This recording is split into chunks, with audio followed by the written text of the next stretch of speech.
Labasolwa abahlanu babhekene noxhaxha lwamacala nokubalwa nawo ukweba. Uma esewonke amacala ababhekene nawo angaphezu kwe-1,300. I have 139 counts of theft. 139 counts?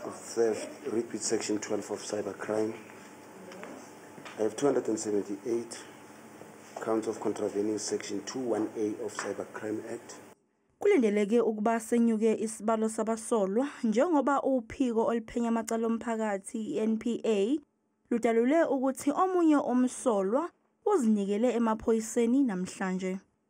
Uphenyo luyaqhubeka sizwile namhlanje masenkantolo ukuthi omunye umangalelwa ebefunwa amaphoyisa usezilethile emaphoyiseni ngakho ke sithemba ukuthi mhlambe naye uzongezwa kuleli cala kusasa.